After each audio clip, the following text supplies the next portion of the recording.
Yang ni adalah kedai kami. Orang duk tanya aku, bang, awak ni colour hitam putih. Sebab apa colour hitam putih? Sebab dia tak cicak.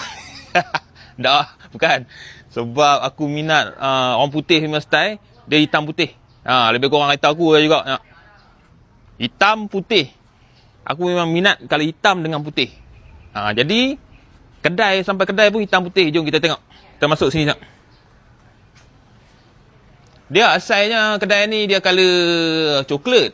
Asalnya kedai colour coklat. Lepas tu dapat aku cat lah colour hitam putih ni. Yang ni bahagian yang dalam luar lah, ni bahagian luar. Jadi bahagian dalam ni lagu ni. Bahagian dalam pun berkonsepkan orang putih juga. Nampak? Dengan meja ni apa semua, dengan ni tempat selfie apa semua. Yang ni aku buat 100% aku buat sendiri. Aku tak upah orang langsung. Tengok di dalam TikTok, lepas tu aku buat sendiri. Itulah orang nak ramai kata ni awak kali hitam putih, awak pelik. Nampak yang pelik ya, tak pelik pun. Baru nampak orang putih walaupun kedai kat kampung. No? Okey, jom.